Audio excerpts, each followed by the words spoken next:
ses assiettes. Des bigoujoux de fer blanche, esclaves enchaînés. Et là, avait fini sa belle destinée. Et qu'un dernier soupir, un souffle harmonieux, avait mêlé son ombre aux ombres de ses dieux. De César, dévoré d'une soif éternelle, tarissait le lait pur de l'antique Cybèle.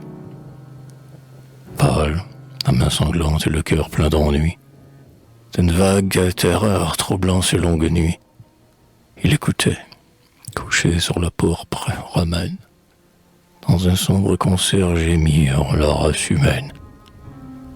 Et, tandis que la louve aux mamelles d'airain dormait, je déployais sous son pied souverain, il affamait, attend les jours expiatoires, les lions de l'Atlas au fond des vomitoires. Inépuisable mer, du sommet des 7 mots, couvrant l'empire entier de ses impurs limons.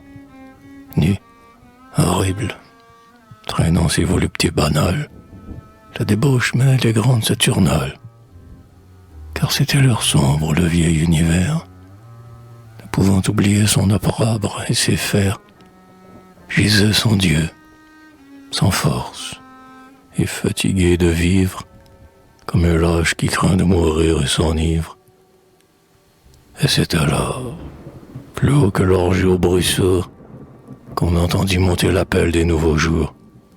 Cri d'allégresse et cri d'angoisse. Voix terrible, d'amour désespéré vers le monde invisible.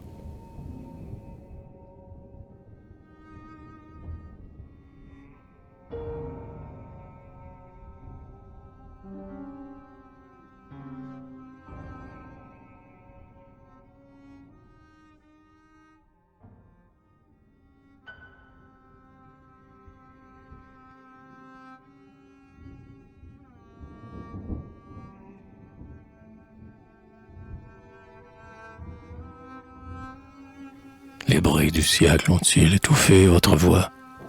Seigneur, jusqu'à quand resterez-vous en croix? En vain vous avez bu l'amertume et la lie. Le monde se complaît dans sa vieille folie et s'attarde en chantant au pied de ces dieux morts. Au désert, les sages et les forts. Au désert, ce que l'esprit qu'envie, ce qu'a longtemps battu la rage de la vie, ce que l'impie enivre ses coupes de feu, ceux qui dormaient hier dans le sein de leur Dieu. Au désert, les hommes et les femmes, étouffons dans nos cœurs les voluptés infâmes. Vers la gloire des cieux éternels déployons l'extase aux ailes d'or sous la dent des lions. Multiplions-nous vos douleurs adorables, Seigneur, que nous soyons errants et misérables, que le soleil dévorant consume notre chair. Le mépris nous est doux, l'outrage nous est cher, pourvu que, gravissant la cime du supplice, nous puissions jusqu'au bout tarir votre calice, et, tout chargé d'opprobre et couronné d'affront, d'une épine sanglante auréoler nos fronts. Ô morne solitude, ô grande mer de sable, assouvis nos regards de choses périssables, balaye à tous les vents les vieilles vanités, la poussière sans nom des dieux et des cités. Et pour nous arracher à la matière immonde, ouvre ton sein de flamme au transfuge du monde. Fuyons, voici venir le jour mystérieux, où, comme un peu de cendre aux 4 vents des cieux, la terre s'en ira par l'espace sublime. Combien rouleront dans le brûlant abîme. Mais l'ange par nos noms nous appellera tous, et la face de Dieu resplendira pour nous.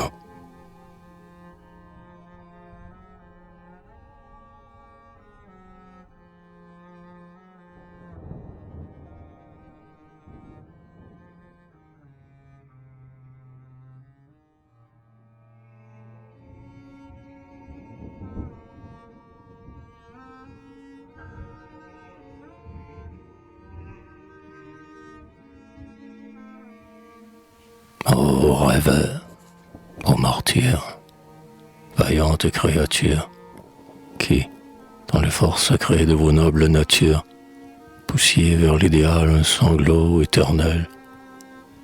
Je vous salue, amant désespéré du ciel. Vous disiez vrai, le cœur de l'homme est mort et vide, et la terre maudite est comme un champ aride, où la ronce inféconde et qu'on arrache en vain, dans le sillon qui brûle étouffe le bon grain. Vous disiez vrai, la vie est un mal éphémère, et la fin bien plus que la tombe est amère. Aussi, loin des cités au bruit tumultueux, avec le crucifix et le bâton noué, et d'une impromie illuminant vos têtes, vous fuyez vers la mort, pâles anachorètes, pour que nul œil humain ne vous revit jamais. Vous montiez ça et là sur d'inféconds sommets, et, confiant votre âme au souffle des orages, laissiez dormir vos os dans les antres sauvages, ou parfois, en songeant, sur le sable embrasé, que tout lien charnel ne s'était pas brisé, que le siècle quitté recevait vos hommages, qu'un tourbillon lointain de vivantes images d'un monde trop aimé repeuplait votre cœur, que le ciel reculait, que l'homme était un vainqueur.